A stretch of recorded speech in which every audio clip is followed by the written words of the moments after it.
Hello everybody, welcome back to Planescape Torment. Come on, let's shake a leg. Well, I mean, you shake a leg. I am your humble host, Tim. And in the previous session, we found out a few things. We found that the Underhive, or Undersigil, also known as Wanker City,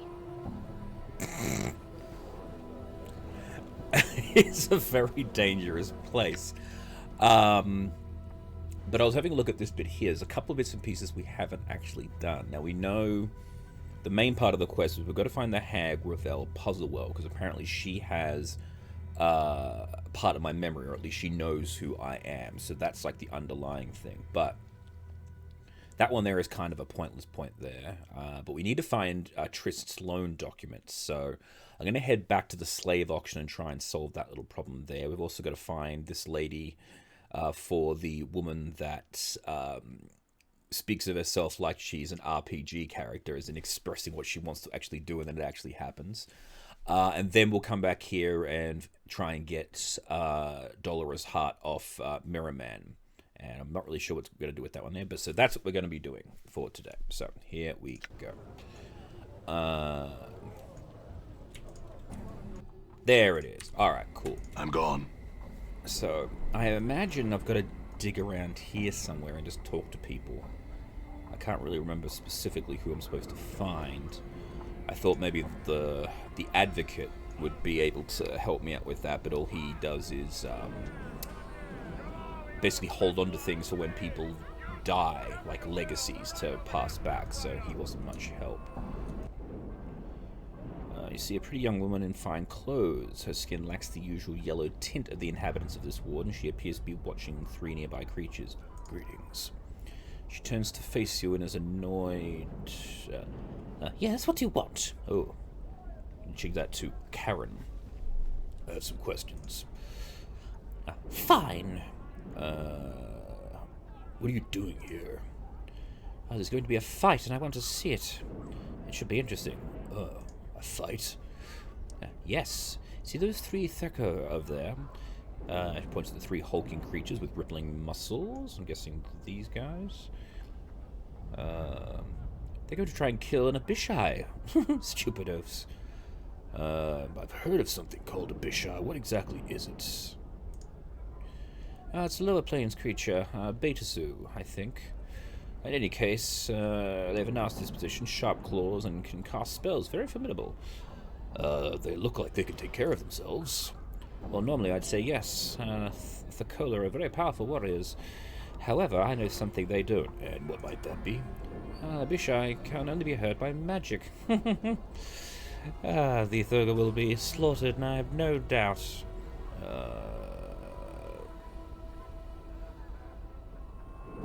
How do you know they can only be hurt by magic? My husband's very high up in the Harmonium. The Harmonium guards are trained to deal with creatures such as Abishai. That's how I know that my husband told me. All right. Well, why don't you warn them? Why should I do that? I'm the one who suggested. Why? My husband tries to better his social standing with his underlings by drinking with them in the social taverns, and last evening he forced me to just such an occasion. And those three oafs were there, boasting of their prowess as warriors, and it was obvious that they were in a drunken stupor. And when they decided to leave, one of them tripped and fell on the table I was sitting. Go on. Most of the drinks at the table spilled into my lap and ruined my very expensive evening gown. So while the cretin was trying to apologize, I whispered to him that I only accept apology for a warrior of stature, and if he was a true warrior, he'd be able to defeat an Abishai in hand-to-hand combat. Get them killed because they ruined a dress? Updated my journal. I also don't understand the intricacies behind the situation. I was embarrassed and humiliated in front of my husband and his underlings. Goodbye then. I'm gonna go warn these guys. All right. This creature is huge, standing over 9 feet tall, rippling muscles, supporting its massive frame. As you approach, it leers at you and laughs. Greetings.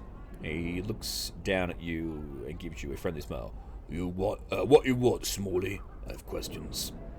Well, you got questions? Maybe thought got answer. I've talked to Xanthia, and she said that you're going to fight an Abishai. He smiles and nods. Oh, that's right, Thorpe and friends, brash. Well, I've learned that Abishai can only be hurt by magic weapons. Updated my journal. He gives you a worried look. You magic? How you know? I've asked around Thorpe, and it's what people tell me. Thorpe not have magic, friends not have magic. We die if we brash. Thorpe not be warrior with stature. Xanthia not accept apology.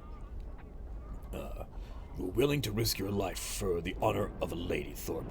Only a warrior with stature would do that. He stares at you blankly for a moment, and then with a huge smile appears on his face. Really? Thorpe and friends now have stature? Yes. Consider Xanthia's honor to be satisfied and the apology accepted. Thorpe, thank you. You saved life and life of friends. He turns to the other Thakola and speaks to them hurriedly, and after a moment, three bow to you, and each hands you a pat. Oh, thank you. You good friend. You deserve. I must be going. Farewell.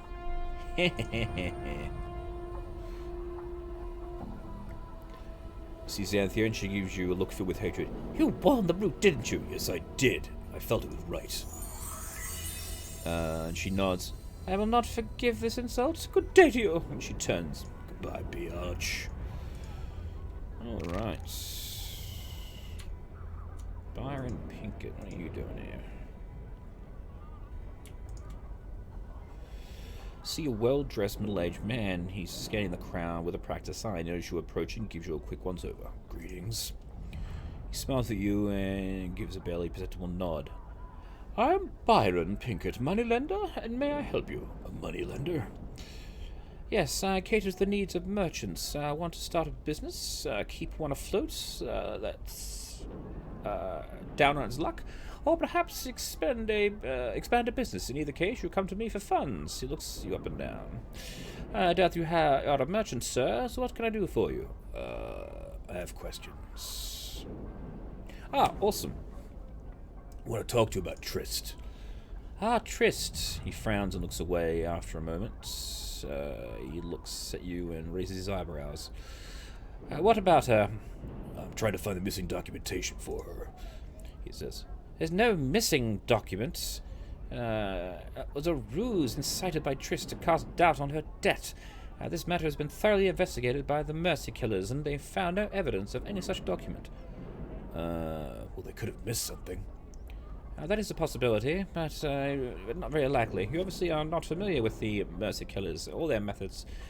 For you to make such a statement, if you could not find the document, then it does not exist. Well, someone could have stolen it, maybe even destroyed it. Updated my journal. For a moment, he looks as if he was about to be furious with you, and then gloating, he goes, a gloating smile across his face. Oh, what a terrible thought. Pity there's no proof of any such activity. Yeah, pity. So, tell me, why have Triss sold into slavery? She couldn't pay you money in the form of a loan? Well, yes, she could, and I did make the offer to her. However, she turned me down. I don't allow second chances, and no one turns me down without suffering consequences. No one. I have some other questions, then. No, I've had enough of you to last a lifetime. I will answer no more of your questions. Now, pike off, you sod. Alright. Mercy Killers, eh?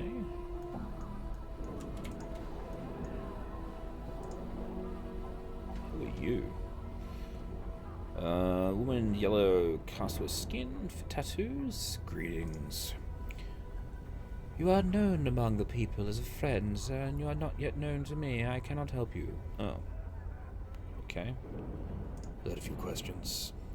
Her eyes glitter as she says here. Hear my words and know my mind. I cannot help you. Alright, very well.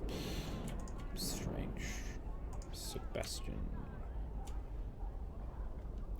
See an older man in elegant robes, his bright eyes. Ah, good day, Cutter. I'm Sebastian. How may I serve you? Greetings. Greetings you as well, Cutter. He stops mid-sentence as he notices your scars and your... I was about to ask what I could do for you, but there's no need. I think I see why you came to see me, Cutter. What? Are you trying to say you can help me with these scars? He smiles and then... he smiles and then shrugs. Ah, perhaps, Cutter, perhaps. Leans forward and begins to examine your scars carefully. He runs a finger along several of them, mumbling to himself, and finally he looks up at you. Yes, Cutter, I can help you. I cannot cure you, but I can alleviate the worst of your condition. And your price? Ah, yes, the price. And he begins stroking his chin and stares at you. You get the impression of you being weighed somehow. Weighed somehow. He seems to come to some sort of decision. I have a job that I think you could perform. Go on. I've signed a contract with a certain creature. I'm no longer able to fulfill the contract.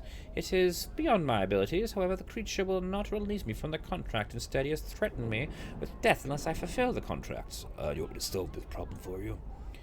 Yes, I cannot do it myself. My reputation demands that I fulfill the contract or face the consequences. I'm at your mercy in this regard. Will you help me? What kind of creature are we talking about? An Abishai named Grossak. Cutter? I know this is a difficult task, but one I think you can handle. Also, the reward I offer you is great, and he gestures at your scars. I see an interesting proposal. He looks at you hopefully. Will you do it, Cutter? Yeah, give me the details. Updated my journal. Alright. He smiles at you and gives a sigh of relief. Oh, thank you, Cutter. The creature is an Abishai named Grossak, and you will need magic weapons to call for any harm, so check with some of the shops if you do not own any. Special caster can have it as well. Grossak can be found at the east beyond the sieged arch. I know where that is. Fight for a while. Alright, everyone. We're going to kill someone. So it's over here. There was a dude.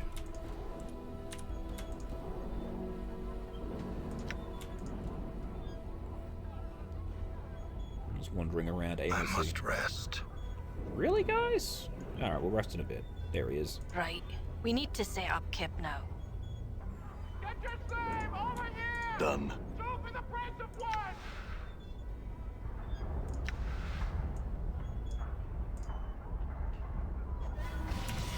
Ready. Damn. Mike's not working on this thing. Mike's not working on this up? thing. Okay. Mike's not working on this thing. It's making my skull itch. I'm hurt. I'm here. I'm gone.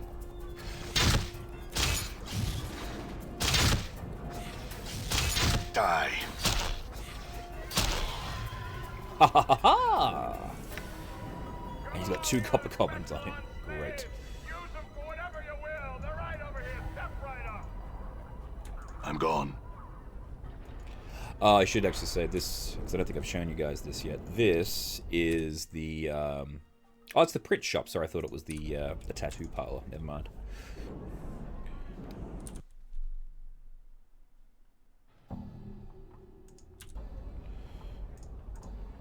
There you are, Sebastian. Smiles at you as you approach. Good day, Cutter. Have you completed the quest? Yes, and I've done what is due to me. One moment, please, Cutter. He reaches into his robe and removes a crystal ball. He gazes into it for a moment before returning your attention to you. I cannot thank you enough, Cutter. I shall live up to my part of the bargain. Are you ready? Yep. Ooh. It is done, Cutter. Once again, I thank you. He bows deeply. Thanks. Farewell, Sebastian. Updated my Looks like journal. my skills have increased. What is... How did I drop that?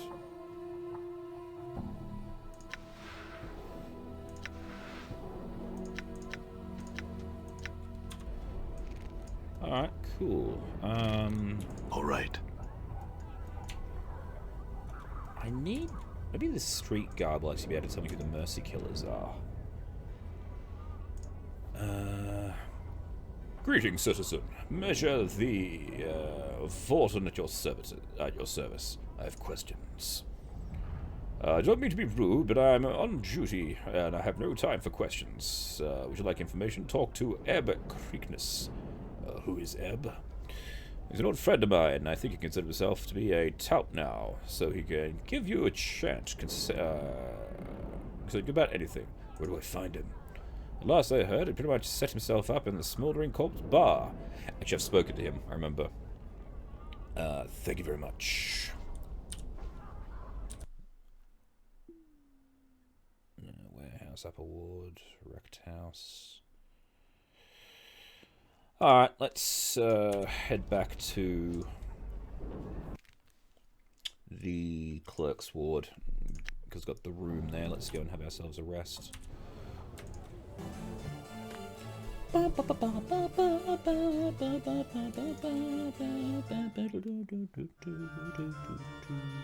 Done.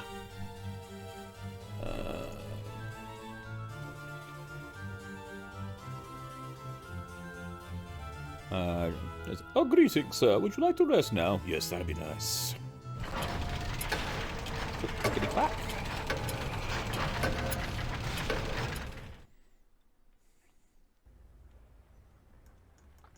Alright.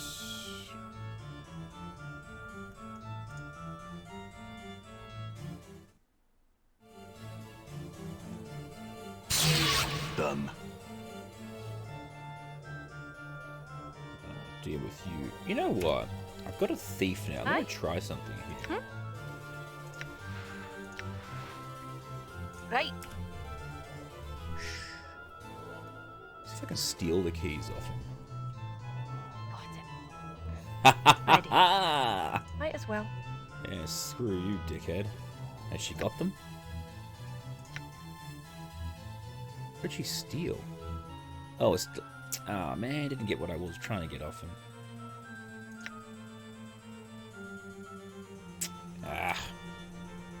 I'll try that again later. I'm gone. Don't want to try my luck twice in a row. Alright, so we're trying to track down the Mercy Killers, whoever the hell they are. You know what? All right. Go check out this apothecary. I haven't actually been there yet.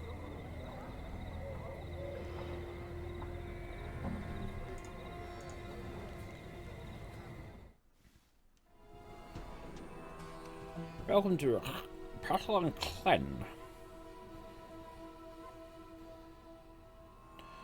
You see a wall-eyed fellow whose skin seems to writhe and ripple across his entire body. He is smacking and chopping his lips with a blotched tongue, and as you watch, his right eye moves independently of the left, focusing on you. A second later, his left one flicks to look your way and then reverts to its original position. The right eye blinks. A strange gurgling comes from through. The man gives you a lopsided grin and points to himself with his right thumb. Puzzle, I'm called. I'm the alchemist. And he points to himself again, this time with his left index finger. The name's Clang. Name you something? Are you all right? I am. And he relaxes. A large green glowing pustule suddenly bursts in the side of his neck. Something I need, sir? His throat clenches again, and then a wave of quivering flesh swallows the blistering green pustule back beneath the skin. And he coughs violently for a moment. Phew! What the hell happened to you? His left eye rolls upward in exasperation. The right eye looks, too much to drink. Too much of what? Potions. I drank too many potions. His mouth slides down beneath his chin, and his left nostril forms another one. The most ever drank because of polymorph. They were brewed in limbo. Anything I can do to help? His eyes turn inward and look to each other, and then back. I don't know. His mouth below his chin moves up to envelop the one.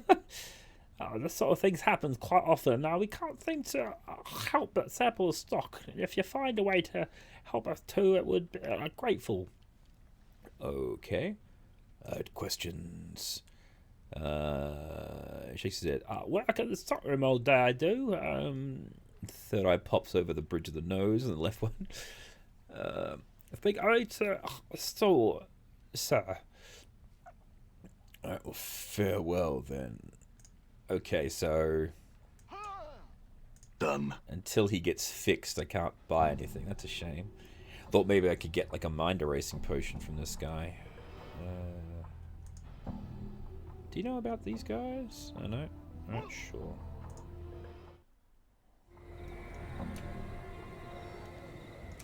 All right.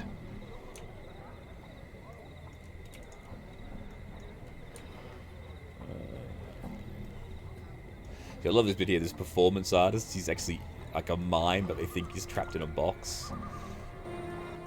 Ooh, a thug boss. Let's have a look in here. Got a bit more gold here. Yeah. Show those exotic items. To the front of the store. Chocolate closets. Back of the store, uncovered Ailstein, a tattered rag doll. I get that. Wait a minute. Where was it? I think I saw it. Where is he? No, front. You examine the bottle labeled elixir of heroic separation. This stuff is founded by a scholar who found she possessed a darker half, a side of her which took control at times and bade her to do awful things. This potion was to have split the darker half away from her, creating two separate...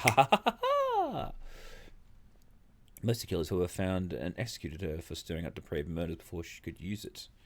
There we go. I will take it because we can give that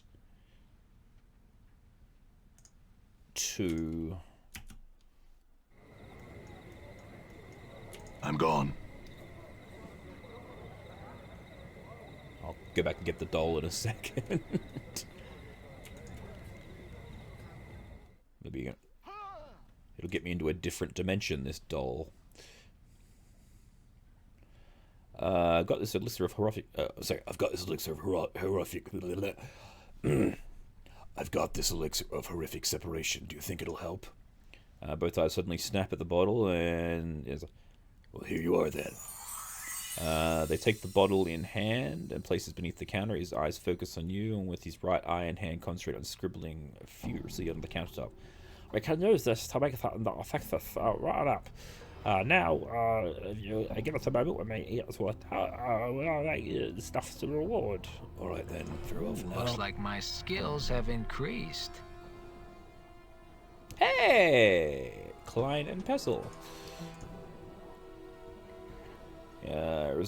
Although he's crawling skin, constant cell mutations. Greetings, sir, and well met. What is it I, Pestle, can do for ye? I was hoping to get some healing concoctions. Oh, yes, correct. Your reward. I'll see. I'll manufacture them for you. Nothing, of course. You need proper ingredients. Only hard, a powdered hair of a diva, or something else. Regenerating creature. Well, I regenerate very quickly. Ooh, do they now? Well, then your own blood will just do. Here, give me a sample, if you would. You give him a bit of your blood. After drawing a small quantity of the blood and retreating to the back of the store, Pestle returns to the number what appeared to be hardened drops of blood. Place upon one's tongue. These clot charms will heal existing wounds and aid in the prevention of the new ones for a time. Thanks, Pestle. I had some questions. I wanted to buy something.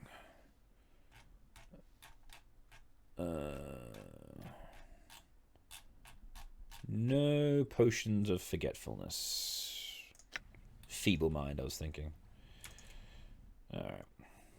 Yeah, awesome. That's one little quest. Alright. And someone that's got a level up. So hooray for you. Ah, there we go. I'm gone. That's while I think of it. This is the place here that I was talking about. The...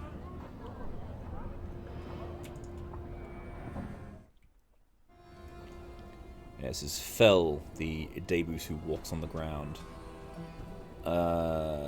Turns to face you as approach, defolds his arm into his sleeve and waits. Oh! I can ask people to translate. I know Mort can't speak Daebus.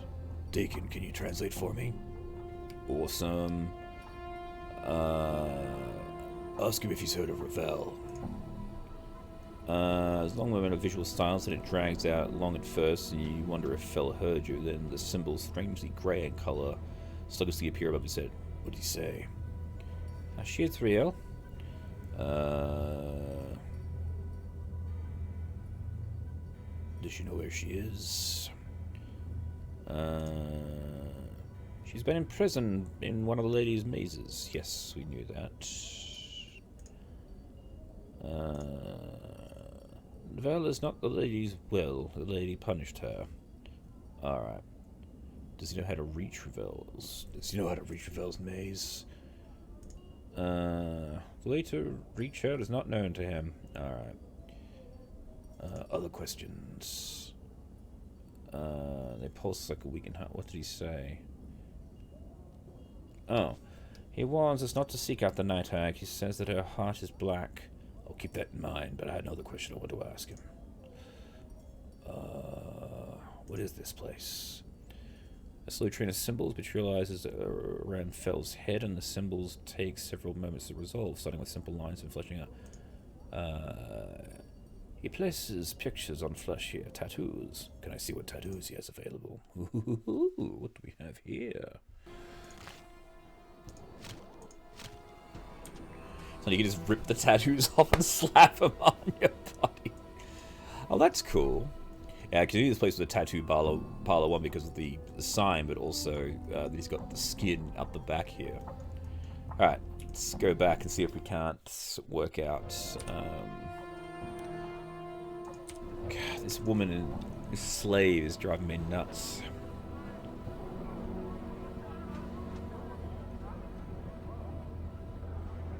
Ignis burn, people. Put it in your pants, Ignis.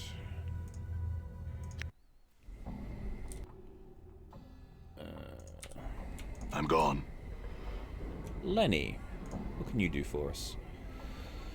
He gives you a mocking sir. Ah, hello again, Burke. What do I owe the pleasure? I have questions. Oh, okay. Ain't no tout. You got no questions? Go find one. If you got questions, go find one. He smiles and you best push up before I bleed you. What if I told you that Byron Pickett sent me? He's smiling and his eyes linger on you. Pickett sent you? Why? He said you could answer some questions. Oh, what questions? I want to ask about the papers you stole from Trist. He swallows hard and stares at you, and you notice his muscles tense and it looks like he's ready to run. He puts one hand up to his lip in a nonchalant manner, but you can tell he's wound tight as a spring. Oh, I don't know what you talk about, Burke. I'd best be off. You know what I'm talking about, Lenny. Byron had you steal the papers from Trist, and I'm here to collect them. He swallows hard, and the corner of one eye starts to twitch. He glances at the scars that cover your body. He tries to beat your gaze, but cannot. Collect them? I destroy the papers after I nicked them, just like Byron told me. Then why are you so nervous, Lenny? I think you're lying.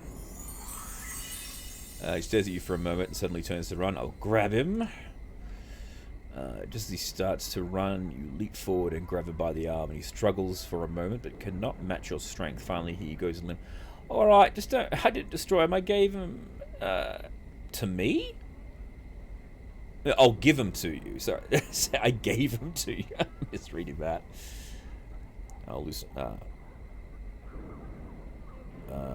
hand him over, Lenny. I don't have him with me. I frown. I swear, I don't have them. I put them in storage. Well, let's go get them. We can't. They're in the warehouse, and they're not open for business right now. Rumor has it there's some sort of management change going on, but I don't know if that's true. If any case, can I get the papers? He looks at you sheepishly. I'll look into this and get the papers myself, then. Fine. I guess I'll shake picked that snake picked once again.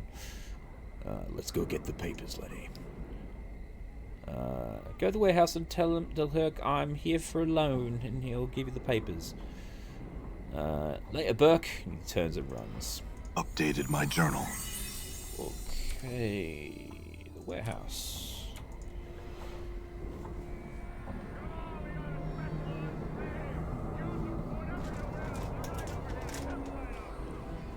I want them all. How much for the festival? So it turns out I didn't need to find them. Vault of the Ninth World.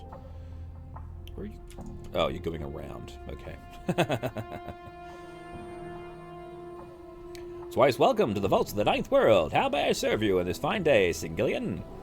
I'd like to claim something. And what is it you're looking for exactly? I was told to tell you that I'm here for a loan. Oh, one of my secret passwords. Here are the papers, sir. Thank you, and what else can I do for you? Nothing, farewell. Of course. What can I do for you? Never mind. Thank you. Farewell, we are the Vaults of the Ninth World. Value your business. Please return. Farewell. I'm gone. Awesome. So have I got the loan documents? Cool, so now if I show that to Trist...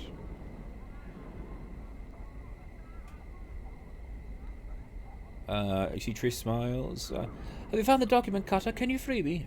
Yes, I'll give it to Darren, and he will free you. Oh, thank you, Cutter. Please return to me after you speak to Darren. I will. Farewell. Where's Darren? Oh, there you are, Darren. I see a boisterous announcer, very animated, and does a lot of shouting and yelling and stomping. He seems, Greetings. well, 1,000 greetings do I bestow on you, sir. You know, I take one look at you with a most discerning eye, and I see a man on the market for some healing charms. Do you have any charms? Do I? Do I, Darren, have any charms? No, I do not. However, don't let the fact discourage you. I have plenty of other items for sale. And he points to the rear of the auction block where a group of people stand. I just have some questions for you. I want to ask you about Trist. Very well, sir. What about Trist? I've proof that she's innocent of any crime. Very well. Show me this evidence. Give him the document. He opens the document, quickly scans it, and after a moment, he sighs and folds the document, puts it in his shirt. It seems the court's owed Lady Trist an apology, sir. For the moment, she is free, and I will make all the arrangements to have her status properly returned to her. Thank you, Darren. Updated my journal. No, thank you. It's a rare individual who'll do what you have done. Now, excuse me, I must speak to Lady Trist. Farewell. He begins work to it. Hooray! We freed the Lady Trist. There on the left. Here, I'll take him. You're my savior, Cutter. I will forever be in your debt. I was happy to help out. And don't come to me again with your problems. This was a pain in the ass.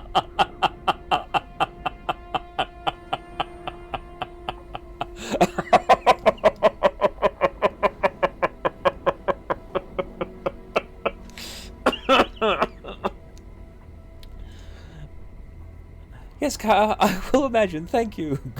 Farewell. All right.